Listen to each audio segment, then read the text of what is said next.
We'll be looking at this parameterized complexity of n minus k list coloring. So let's see what it is first. So we all know what graph coloring problem is. You're given a graph. I need to color with vertices such that if you look at any edge and look at its endpoints, both of them should not have the same color. So this is the normal graph coloring problem. And we know that it's NP complete to see whether the graph is k colorable. That is, you can color the graph with k colors. Even for k equal to 3, this is NP complete. So now we will look at something called a list coloring problem. That is, you look at each vertex has its own list of colors, and you are only allowed to color the vertices from each of its lists. For example, here you look at this vertex, it has list 1, 2, you can only color this vertex with color 1 or color 2. So the question is again, given this list, can you color your graph satisfying this list? So this is a generalization of normal graph coloring problem, because we can make your list from 1 to k and then all your lists from 1 to k, and since that is same as k coloring, this is a generalization. And list k coloring, that is, each list is of from 1 to k. This problem is also NP hard for k greater than or equal to 3. But when each lists are of for a subset of 1 and 2, list coloring can be solved in polynomial time by doing a reduction to 2 set. So we are looking at parameterized complexity of graph coloring problems. So you can look at graph coloring with the parameters with a lot of parameters like maximum degree or solution size, which is the number of colors used, or the diameter of the graph, etc. But for graph coloring, all these parameters are not interesting because the problem becomes hard even for constant values of these parameters. So there are NP hardness results when the graph is like 4 regular, or the diameter is at most 2, or even the number of colors is 3. So hence we look at this coloring problem in a different perspective. The question is, you are given a graph on n vertices, and can you color with n minus k colors? So this is like you are somehow saving some k colors. Any graph you can color with n colors by giving each vertex a new color. But the question is, can you color n vertices with n minus k colors? So you are somehow saving some k colors. So this problem, when parameterized by k, it has an FPT running time algorithm. So this is a theorem by Schwarz Fellows et al. So they use this notion of crown decomposition, and they give an FPT and also a kernel for this. So now we are asking the same question for the generalization, which is a list coloring problem. That is, now you have a graph and you have a list corresponding to each vertex. So L of V, I denote it as the list corresponding to the vertex V. So each of the lists, I say that the size of the lists are exactly n minus k. For each list, there are n minus k entries in the list. So the question again is there a list coloring with respect to these lists? So notice that when all the lists are from 1 to n minus k, the problem reduces to n minus k coloring problem. So it's a generalization. So today we'll prove that, so this is a result by joint work with Banik, Venkatesh and Vijay. So we will show that n minus k regular list coloring problem is FPT parameterized by k. So let's digress a little bit. So let's focus on list coloring and list coloring of cliques. So given a clique, the question is, can it be list colorable? For normal graph coloring problem, this problem is trivial because every vertex of a clique has to be assigned a new color. So the only coloring possible is giving all vertices new colors. But when list comes into play, it's not that obvious because we don't know whether it is possible to color using the list. But this can be solved in polynomial time. So for that, we can look at this auxiliary bipartite graph where you have vertices on one side and all possible colors on the other side.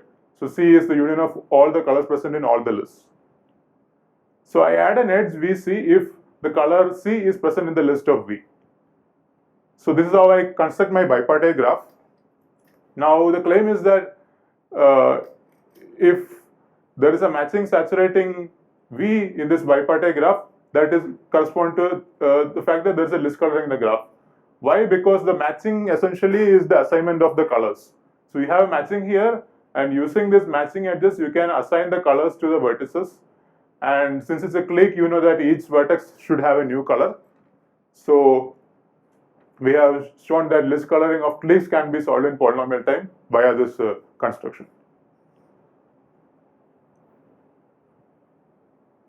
Okay, so let's look at our n minus k regular list coloring. So one easy reduction rule you can see is that if you have a vertex such that its degree is strictly less than its size of the list, then you can just forget about this vertex. You can just delete this vertex. Why? Because look at vertex. So here is an example. It has like 6 colors and just 5 neighbors. So just forget V and color your graph G minus V. All its neighbors will have some colors. You look at a list, you still have some free color. You can use it to color your V. So this is a nice reduction rule. That is, so this is also true for graph coloring. We are looking at the degree and k. If the degree is greater than k, that's good. So this is good. So since we are looking at a particular instance where all the lists are of size exactly n minus k, the minimum degree of the graph is at least n minus k, because the list size are of n minus k. So this gives a notion that the graph is probably pretty dense. So now let's look at this lemma. So suppose you manage to color some 2k vertices of your graph using some k colors. Suppose you manage to do this, then the claim is that we have a yes instance. So why is this true? Suppose you manage to color 2k vertices using k colors, you know that your remaining vertices is at most n minus 2k, and you look at your list sizes. Initially it was n minus k. Now we have used some k colors, so it will maybe drop to n minus 2k. But since the number of vertices is n minus 2k, the maximum degree can be strictly 1 less, so that is n minus 2k minus 1. So as we have seen in the previous case, if the degree is less than the size of the list, the problem becomes trivial. So this is true for all the vertices. So that's why the problem becomes trivial. So this is a nice lemma. If we can identify some 2k vertices and color them with k colors, we are done. So let's do some more pre-processing. So remember we have used this auxiliary bipartite graph for cliques. So we can construct the same auxiliary bipartite graph for general list coloring. Again, you add your edges if your color is present in the list. Okay, so suppose I find a subset C prime of colors. So C prime is in the right. So C prime of colors is such that the size of C prime is strictly larger than its neighborhood. That is, here you have 4 colors and its neighborhood is 3. So you look at your coloring perspective, this shows that you have these colors, you can only color these to color these vertices, right? And the number of colors is strictly larger than the number of vertices. So you have the option to color all the vertices with different colors if there is some matching saturating your neighborhood of C prime. So if you have a C prime such that the size of C prime is strictly larger than its neighborhood, and if there is a matching saturating neighborhood of C prime, then you can color these vertices using the matching partners. So this is good because these are the colors which you can use to color only these vertices. then you might as well color these vertices using these colors. So this gives you a nice reduction rule. So suppose your C prime is such that C prime is greater than neighborhood of C prime, and I say that this is like an inclusion-wise minimal subset of C, such that it satisfies this property. Then I can delete all the vertices in neighborhood of C prime because these vertices are colored and you can just delete it. So note that earlier I was saying that there should be a matching saturating neighborhood of C prime, along with the fact that the size is strictly larger. So here I am not mentioning that, but since C prime is an inclusion-wise minimal subset, if you delete any vertex from your C prime, you know that this set D prime is a Hall set, that is, it satisfies the Hall's condition. If you look at any subset of D prime, its neighborhood of D prime is greater than or equal to the size of D prime. So D prime is a set that satisfies Hall condition, and so there is a matching saturating D prime, and you can see that the size of D prime will be same as the neighborhood of C prime. So this will give a matching saturating neighborhood of C prime as well. So if we manage to get this, then you can color this with the colors, these colors, and just forget about them. So we can show that if your number of colors is strictly larger than the number of vertices, you can always manage to find such C prime, and we can find such C prime using some algorithm, a polynomial time algorithm, and keep deleting the neighborhood of C prime until the number of colors is strictly less than the number of vertices, which is n. So overall, what we managed to show is that we can assume that the number of colors is at most n. If we naively think the number of colors would be like n minus k times n, because each list is of size n minus k, but we bring it down to n.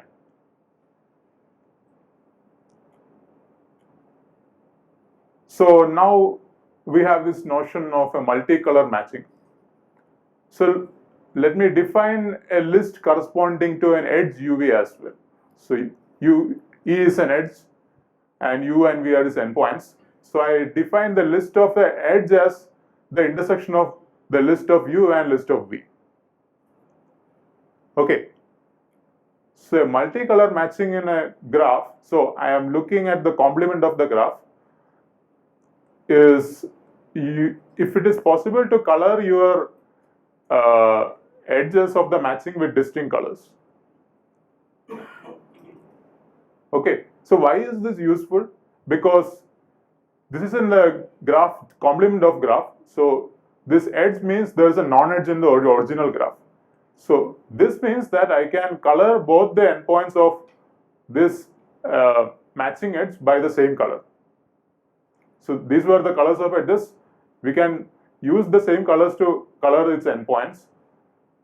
So what we managed to do is that you have this, suppose you have a matching of size k in your complement. We managed to color 2k vertices using k colors. So as we have seen earlier, if we manage to do this, it's a yes instance. So what you have shown that if you manage to find a multicolor matching in your graph, then we have shown that that's a yes instance. So here's a simple lemma, that is, if you look at any two pair of vertices, the size of the intersection of both the lists is at least n minus 2k. So this follows from the fact that your number of colors is at most n, and each of your list sizes are n minus k. So your number of colors is n, and let's focus on the list of U. List of U has n minus k entries. Now you look at list of V, there are like k entries which list of U did not have, but the list of V is also n minus k, so there should be some n minus 2k entries which will have to intersect with a list of U. So this is, you can easily see. So now we have this lemma, that is, you're given a graph, either there is a multicolor matching of size k in the complement, or there is some large clique. That is, there's a clique of size n minus 2k in your original graph. And this proof is constructive also, we'll see. So what you do is, you find any maximal matching in your complement graph. Suppose the maximum matching is of size strictly less than k. Look at the endpoints of your matching and look at its complement V minus Vm. We know that V minus Vm is an independent set in your complement graph. So that means V minus Vm will form a clique in your original graph. And since the size of the matching is strictly less than k, the size of V minus Vm will be more than n minus 2k. So we got a large clique if the size of maximum matching is less than k. So what if it is more than k, greater than or equal to k? So your maximum matching is greater than or equal to k. So let's discard the other edges and let's focus on a maximum matching of size k in your graph. Now we know, we have seen earlier that look at any two pair of vertices, there are like 2 minus k shared colors. So we will use that fact to convert this matching into a multicolor matching. So focus on your first edge. You know that these two vertices share n minus 2k colors. You use one of its colors and color it. And now we look at the second edge. Again, there are n minus 2k shared colors. You don't use the color that is already used. You use some new color. And you keep doing this. And we can manage to get a multicolor matching of size k. And we can do this as long as n minus 2k is greater than or equal to k. And we can assume that n is greater than or equal to 3k. Otherwise, we will solve your problem brute force because n is small. So we have proven that this is true. Either there is a multicolor matching of size k, in which case is a yes instance. Otherwise, there is a huge clique of size n minus 2k in your graph. So the problem now reduces to this. You have your, you can partition your graph into two parts. Your D is a huge clique and F is some 2k vertices, and there are a lot of edges across.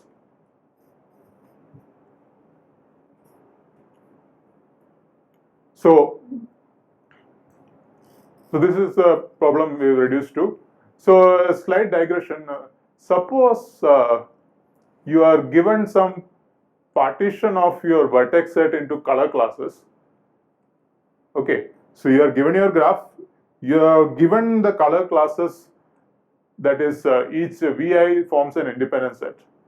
So the question is there some list coloring such that the color classes of the list coloring is exactly these color classes?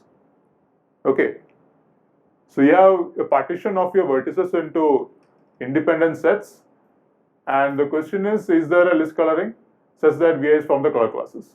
Again, in normal coloring, this was trivial, you can give a new color.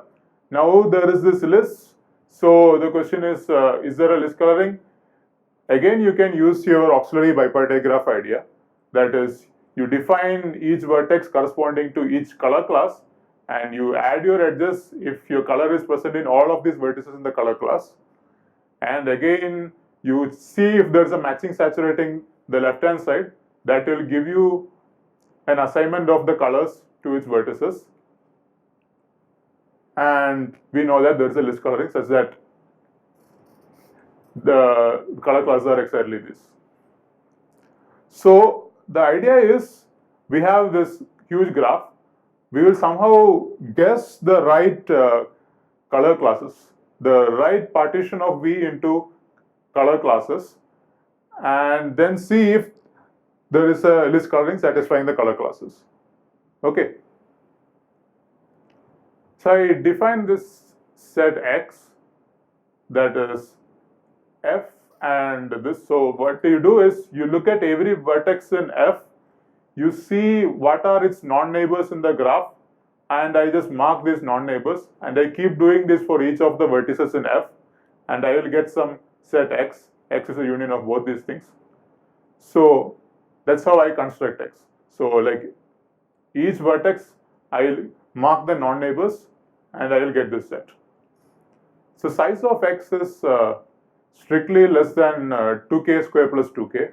Why is this? Because the degree of the vertex is at least n minus k. So you focus on a vertex here, you know that its degree is at least n minus k. That means there are at most k vertices which V is non-neighbor to. So I will mark, for each vertex, I will mark at most like k vertices. So since there are 2k vertices in F, the total number of vertices would be 2k times k, that is 2k square, and 2k is your vertices in F. So the size of X is bounded by some order k square. So let's focus on the remaining vertices Y which are present in the clique. The claim is that each of these vertices are universal. By universal I mean each vertex here is adjacent to all the vertices in your graph. Why is this true? Because since D is a clique, you know that vertex here is adjacent to all the vertices in D, and by this construction of X, you know that any vertex here, there are no vertex in F that is a non-neighbor to this. So that means every vertex in Y is universal to all the vertices. So a partition would be such that a partition of your V into color classes would be such that each of the vertex here in Y, since they are universal, these colors you can only use to color this vertex and nothing else. So every vertex Y in Y would form a single part, singleton color class. So that's how a partition would look like if there is a list coloring. So the idea is now to go over all partitions of V, since we have shown that since V you can split it into X and Y, and since we know that all the partitions of Y are singletons, the focus is on all the partitions of X. So since X is at most order k square, we can go over all the order k square order k square power order k square partitions and see if there is a list coloring satisfying these partitions, as we have seen earlier. So the overall running time would be like some 2k square plus 2k power order k square. So we have shown that n minus k regular list coloring is FPT.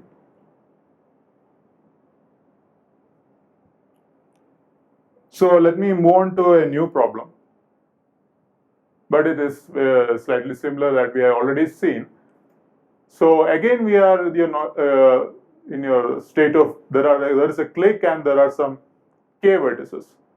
So earlier my instance was an n minus k regular list coloring. That means every vertex has lists of size n minus k. Now I am changing this to the fact that the list could be of any size. Any vertex here could have lists of any size. So you see the difference. The problem is again you have a clique and some k vertices. The graph is like some clique plus k graph. The question is the problem normal list coloring problem FPT parameterized by k. So if it is just a clique, we already seen that it's solvable in polynomial time. So this is like some clique plus some k vertices. So Gutin et al. Have shown that this problem is FPT parameterized by k.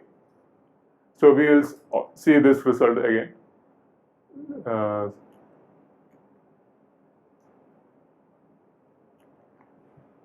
So how would a coloring of the list coloring look like?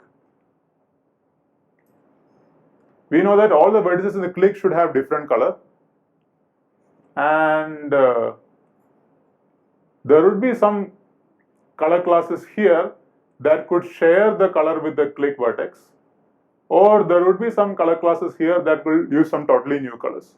So in this example, these two vertices share the color red with this vertex, and these two vertices totally uses a new color pink.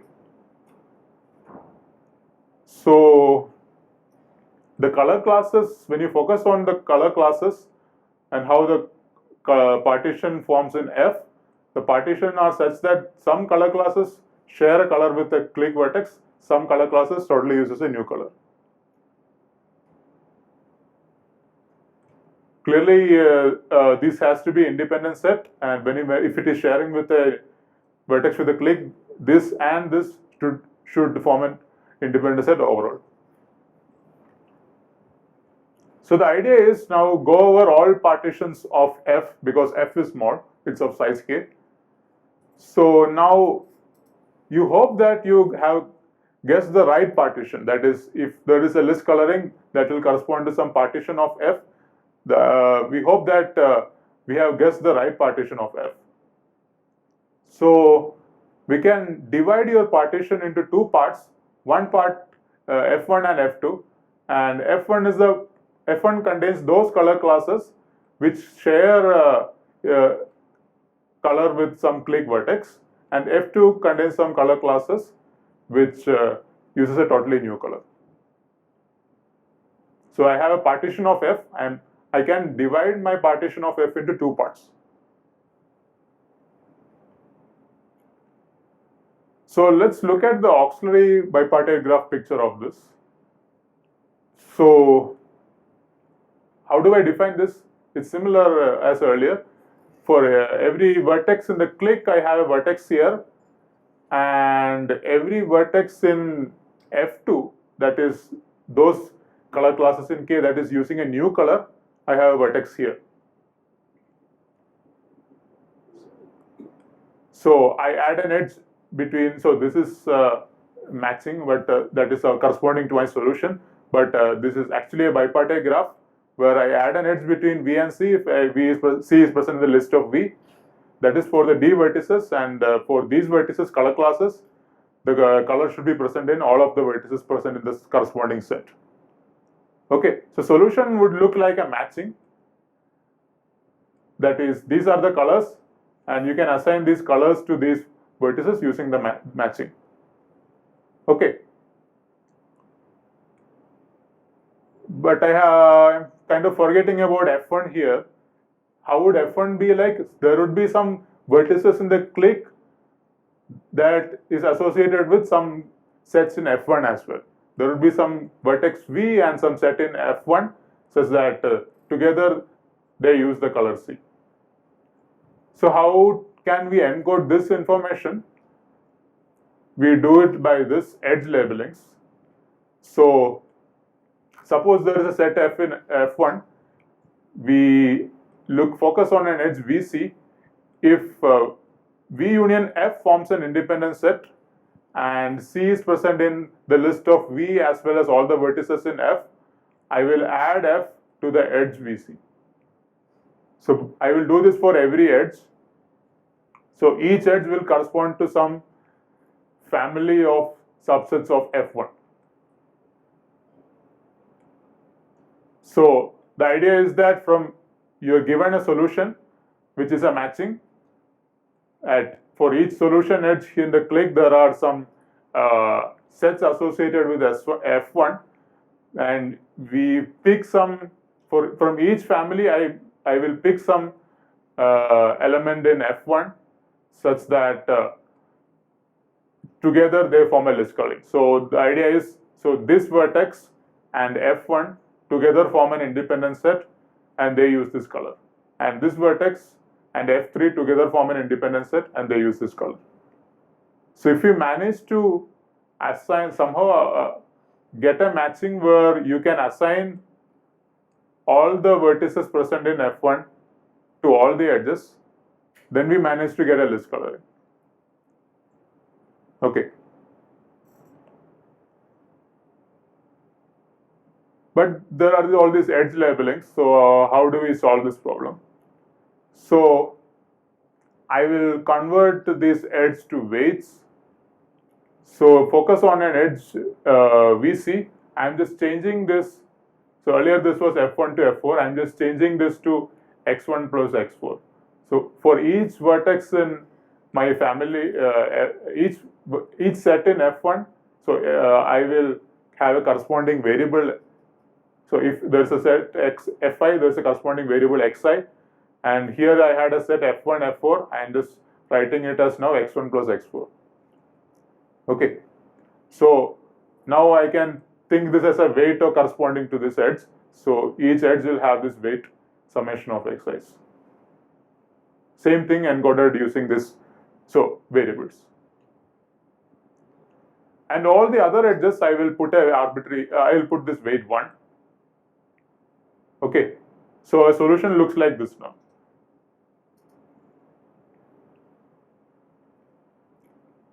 So we know that there is a list coloring if there is a matching saturating this V prime, and there is there is a way to assign these sets in F1 to these clique vertices. So instead of focusing on a matching saturating V prime, we will slightly pad up some vertices here so that we can focus on perfect matching of this bipartite graph. So I will pad up some vertices here and construct a square matrix. So the dimensions, I write it as V prime cross C, but actually both sides the dimension is same. So I can define a matrix M like this, a square matrix M. So you look at a entry corresponding, so in your rows you have your vertices and your columns you have your colors. You look at a corresponding entry VC, you add your weight summation xj or weight 1 corresponding to that entry. And if there is no edge, I will add 0 to it. Okay, so I managed to construct a matrix like this. So the idea is we focus on something called a permanent of a matrix. So what is a permanent?